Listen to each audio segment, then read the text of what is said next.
Señor presidente, no perdamos Venezuela. Uno de los objetivos más inquebrantables de la política exterior y de derechos humanos del presidente Trump es desalojar a Maduro del poder, y con toda razón. Una de las estrategias de política exterior más inteligente del presidente Trump ha sido la de instrumentar rigurosas sanciones contra la ilegítima y brutal usurpación del poder por parte del régimen de Maduro en Venezuela. Nicolás Maduro es uno de los gobernantes más corruptos y asesinos del mundo. En la principal ciudad del país, Caracas, han estallado caóticas protestas, la infraestructura económica de la nación ha colapsado y los ciudadanos pasan hambre. Estos son los males del socialismo a simple vista. Los liberales estadounidenses elogiaban a Hugo Chávez y han estado silenciosamente apoyando a Maduro. Por el contrario, uno de los objetivos más inquebrantables de la política exterior y de derechos humanos de Trump es desalojar a Maduro del poder, y con toda razón. El objetivo de Estados Unidos es reemplazar a Maduro por un régimen estable, libre y pro-americano. Hasta ahora Trump ha protegido con inteligencia los activos estadounidenses en Venezuela, ya que el derecho de propiedad es vital para la recuperación económica y ante el temor de que nuestros adversarios, entre ellos Rusia y China, se apoderen de esos activos. El principal activo de Venezuela reside en sus vastos campos petrolíferos, y se estima que el mayor de ellos representa el 20% de las reservas mundiales. Muchos de esos campos pertenecen y son operados por compañías energéticas americanas, mientras que apretarle las clavijas al régimen de Maduro es lo adecuado. Obligar a las compañías estadounidenses a renunciar a esos activos es una estrategia arriesgada que solo le daría a los rusos y los chinos un trampolín en Sudamérica. A China le encantaría controlar los centenares de miles de millones de dólares en activos energéticos de petróleos de Venezuela.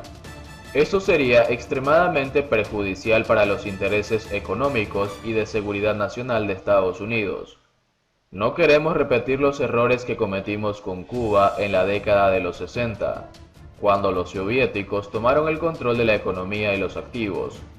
Conscientes de esos riesgos, el presidente y el Departamento del Tesoro emitieron hace casi un año reglamentos que permiten a las empresas estadounidenses mantener titularidad de sus activos en Venezuela y operaciones mínimas. Esa fue la decisión correcta en ese momento y sigue siéndolo hoy. El gobierno debería renovar esa disposición antes que expire el 1 de diciembre. Eso contribuye a apuntalar la influencia estadounidense a mediano plazo en el país. También salvaguarda los derechos de propiedad a las compañías estadounidenses y a los millones de ciudadanos americanos que tienen acciones en las empresas, entre ellas Chevron y AT&T. Asegura además que cuando por fin desaloje Maduro del poder, Estados Unidos pueda desempeñar un papel central en la reconstrucción de la economía con una orientación de libre mercado. Si China se apodera de esos activos, pasaremos años lamentándonos por haber perdido Venezuela y preguntándonos cómo sucedió.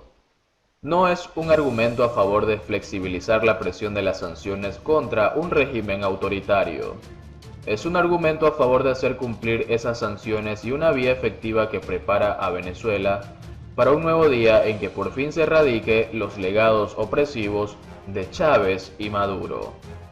Venezuela se estaba convirtiendo en un país pujante de clase media antes que los socialistas llegaran al poder.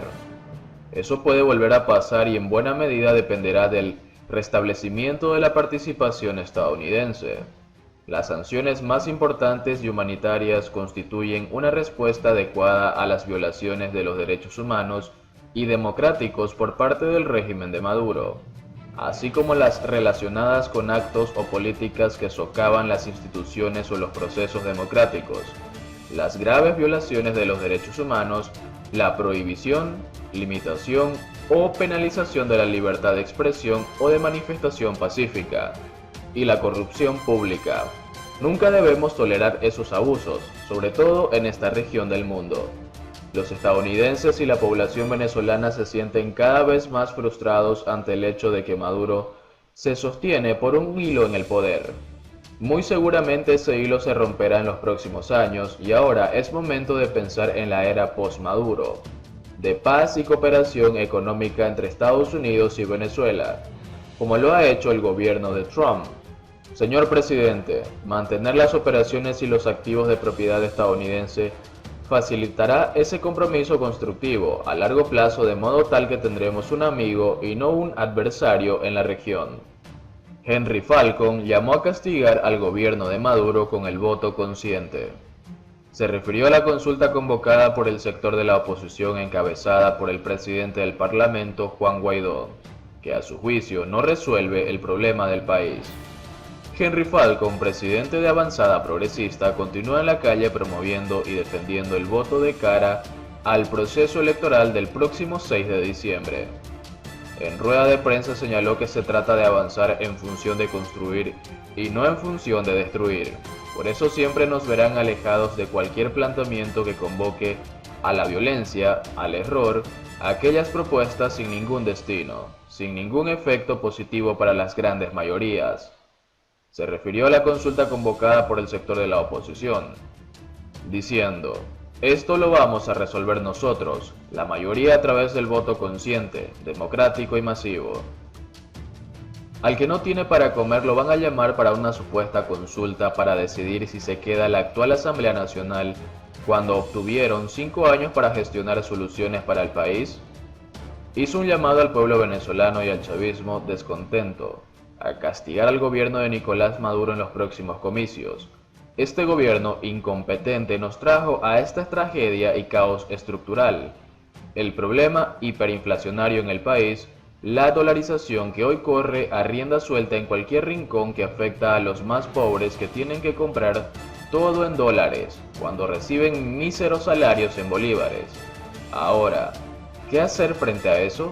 ¿Nos quedamos de brazos cruzados? ¿Vamos a dejar que el gobierno siga abonando la situación de crisis y que se profundicen los cortes de energía eléctrica? El gas, cuestionó. El ex gobernador de Lara reiteró que desde Avanzada Progresista se trabajaba para organizar y movilizar a la población de todo el país, en el marco de una ruta de cambio posible, democrática, pacífica, constitucional y electoral.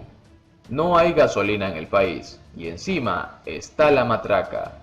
Todo esto tiene que llamarnos la atención. El problema de la salud, del agua, la crisis nos ha copado y nos ha puesto contra la pared, y para el gobierno no se está pasando nada. Maduro bailando, y para los otros fantasiosos tampoco está pasando nada, porque ellos tienen sus neveras llenas en el exterior, mientras los venezolanos se están comiendo un cable.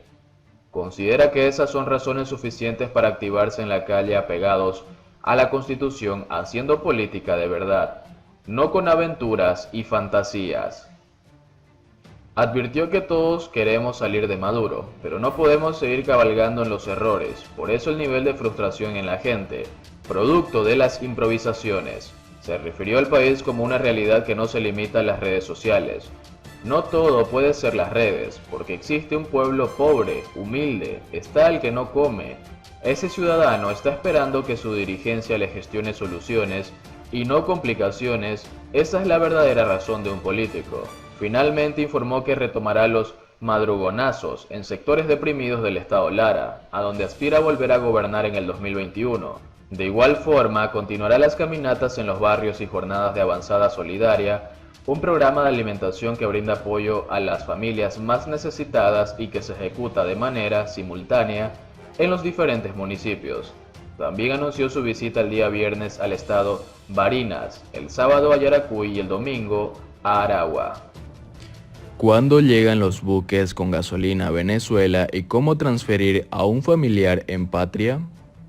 Los expertos prevén que habrá una nueva escasez de gasolina en el país, y más tras presenciar las largas colas en las estaciones de gasolina. El combustible de gasolina está siendo un gran quebradero de cabeza para el gobierno presidido por Nicolás Maduro. En los últimos meses se ha presenciado altercados, colas y protestas por la falta de gasolina en las estaciones de servicio. El sistema de petróleos de Venezuela, PDVSA, incluso implantó un cronograma a partir del número de placa para llenar los depósitos de los vehículos. Buques de combustible. Debido a la escasez de combustible, el gobierno compró grandes reservas a países extranjeros y se esperan que los buques lleguen a partir del 16 o 17 de noviembre. Los expertos consideran que en unos meses se podría presenciar el mismo problema en el país. Estamos en puertas de una situación que podría volverse complicada para el cierre del año, dijo José Miguel Farías, ingeniero de petróleo y máster de finanzas del LESA. En su momento, las refinerías de Venezuela producían 1.300.000 barriles diarios de gasolina, y en este momento no llega a los 60.000 barriles diarios. En el interior del país es el más afectado por la escasez de gasolina e incluso llega a ser problemática por las largas colas y protestas que se originan. La gasolina subsidiada se podrá transferir a un familiar a través de la sección Monedero en la plataforma Patria. En esta ocasión será el monedero de gasolina donde habrá que especificar la cantidad, destino, destinatario a la que se quiera mandar la ayuda.